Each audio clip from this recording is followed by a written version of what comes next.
Taste the Daily.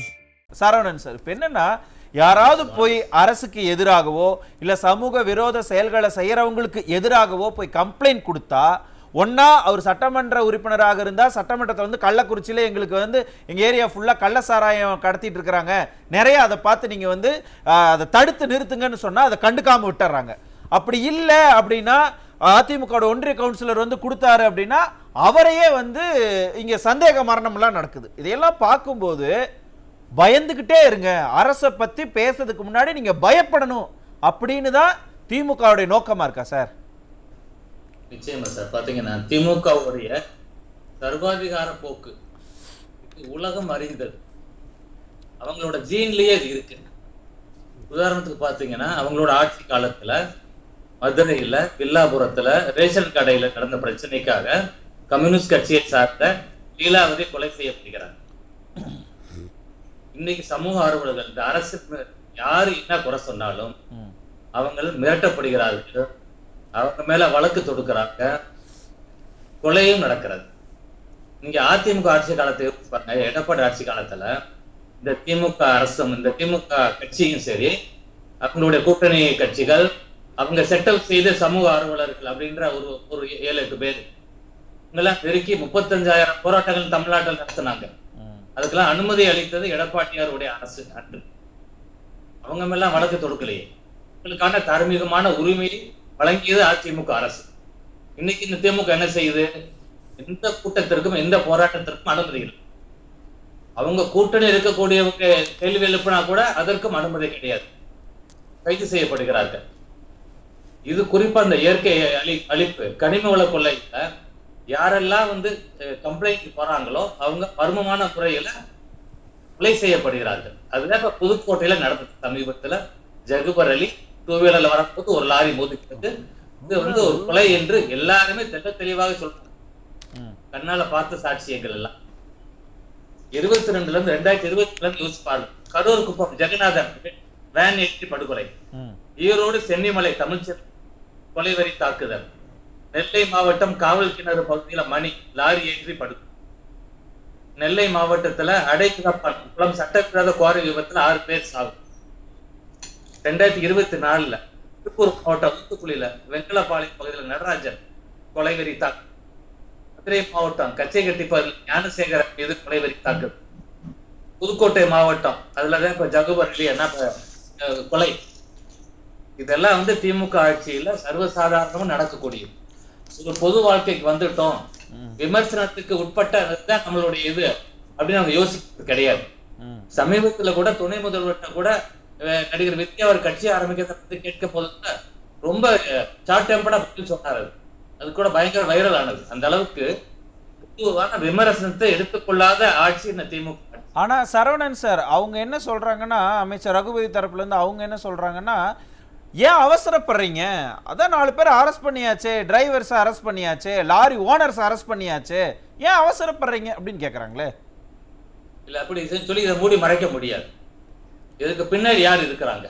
மூடி மறைக்கிறாங்களா? Complaint நிச்சயமா கொடுக்குற கம்ப்ளைண்ட் இப்ப வந்து அண்ணா யூனிவர்சிட்டி மாணவி பாலியல் படுகொலையில பாலியல் இது துன்புறுத்தல்ல அந்த எஃப்ஐஆர் எப்படி லீக் ஆகுது? அப்ப இது வந்து மக்களை பயமுறுத்துறது, நீ கம்ப்ளைண்ட் கொடுக்க வந்தா உனக்கு பிரச்சனை வரும் அப்படின்னு பண்றது. அது இந்த ஆட்சிக்கு சர்வசாதாரணம். அப்ப இவருடைய கம்ப்ளைண்ட் வெளியே இருந்து இவர் வந்து 2 வீலர்ல போகும்போது ஏற்றி கொலை செய்யப்படுகிறார். அப்ப இது வந்து மக்களை இன்டைரக்டா பயமுறுத்துறது, கம்ப்ளைண்ட் தர வராது அப்படின்றது இது ஆளுங்கட்சியோட அராஜகம். ஆனா தொடர்ந்து இதே மாதிரி ஜனநாயகத்தினுடைய குரல் வலையை நசுக்குனாங்க. அதற்கு பின்னாடி அந்த லாரிக்கு ஓனர் யாரு, அந்த குவாரி யாரு எடுத்து நடத்திக்கிட்டு இருக்கிறா அப்படின்னு பார்த்தோம்னா இது போற ஆளுங்கட்சி ஆளுங்க வரிசையா சிக்குவாங்க. அது நடக்க கூடாது அப்படின்ற ஒரு இதுலதான் இந்த அரசு பண்ணுகிறது. ஆனா தொடர்ந்து யாராவது ஒருத்தரை நம்ம காப்பாத்திக்கிட்டே இருக்கணும் அப்படின்னு இந்த அண்ணா யூனிவர்சிட்டி மாணவி விவகாரமாகட்டும், இந்த விவகாரமாகட்டும், ஏதாவது ஒரு விஷயத்துல இந்த போதைப் பொருள் கடத்தல் விவகாரமாகட்டும், ஜாஃபர் சாதிக் விவகாரமாகட்டும், எல்லாத்துலயும் ஆளுங்கட்சிக்கு ஏதாவது தொடர்புடையவங்க அவங்கள பாதுகாக்கணும் அப்படின்னு மக்களை வந்து இப்படி அச்சுறுத்தல் பண்றதும் சர்வாதிகாரமா நடந்துக்கிறதும் அவங்களுக்கு தானே சார் கெட்ட பேரை ஏற்படுத்தும். நிச்சயமா இருக்கும். இப்ப நீ கூட வந்து குற்றவாளிக்காக வாதாட ஒரு வக்கீல கூட வந்திருக்கிறாரு வைங்களேன். 2026 மக்கள் தீர்ப்பு தருவாங்க, திமுகவை வீட்டுக்கு அனுப்புவாங்க. ஐயா எடப்பாடியா தலைமை அமைகிற கூட்டணி வெற்றி பெறும், நிச்சயமாக இந்த நடந்திருக்கக்கூடிய சட்ட அத்துமீறலுக்கான அன்னைக்கு ஆன வழக்குகள் அதற்கான பதில் சொல்லி ஆக வேண்டும் இதுல ஈடுபட்டவங்க. ஆனா சரவணன் சார், எப்ப வந்து மக்கள் கிட்ட நீங்க மதிப்பை இழக்கிறீங்க, திமுக மக்கள் மத்தியில ஒரு மதிப்பை இழக்குது அப்படின்னு சொன்னாலும் நாங்க தான் 40 சீட்டு நாங்க தான் 40 சீட்டு அப்படின்னு அதை தானே அவங்க முன்னிறுத்துறாங்க.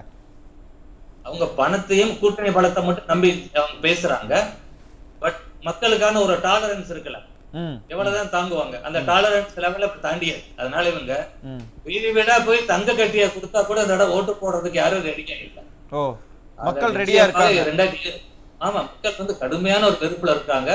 அண்ணன் பேசும்போது கூட ஈரோடு இடைத்தேர்தல சொல்றாரு, வாங்கன்னு சொல்றாரு. கடந்த ஈரோடு இடைத்தேர்தல் என்ன நடந்தது தெரியும்ல, அப்ப செந்தில் பாலாஜி பட்டியல அடைக்கிற மாதிரி அடைச்சு மக்கள் எவ்வளவு துன்புறுத்தல். அதனால இவங்களுடைய இந்த அரசு இயந்திரத்தை ரொம்ப மோசமாக பயன்படுத்துவார்கள். அதற்காகத்தான் எங்களுடைய பொதுச் செயலாளர் வந்து இந்த போட்டிகளில் மிக தெளிவாக அறிக்கை கொடுத்திருக்காரு. அதனால இந்த ஒரு தேர்தலை வச்சு அவங்க சொல்ல முடியாது. 2026க்கு நாங்க எல்லாம் வெயிட்டிங். ஓகே, தொடர்ந்து இதே தேர்தல் வந்தா நல்லதுன்னு மக்கள் நினைக்கிறாங்க. அன்னைக்கு தெரியும் திமுகவுடைய இந்த 5 வருட அராஜகம் என்ன, இளைஞர்களுக்கு வருஷம் 10 லட்சம் பேருக்கு வேலை, 50 லட்சம் பேருக்கு வேலை. எங்க என்ன தமிழ்நாட்டை போதை மாநிலமா மாத்தி இருக்கிறாங்க. பள்ளி மாணவர்கள் எல்லாம் கடுமையாக அதுல பாதிக்கப்படும். 9% பள்ளி மாணவர்கள் போதை பழக்கத்துக்கு அடிமை இருக்கிறான்னு சொல்றாங்க. பாலியல் வன்கொடுமை 16.8% சமீபத்தில் திமுக ஆட்சியில் அதிகரித்திருக்கிறது.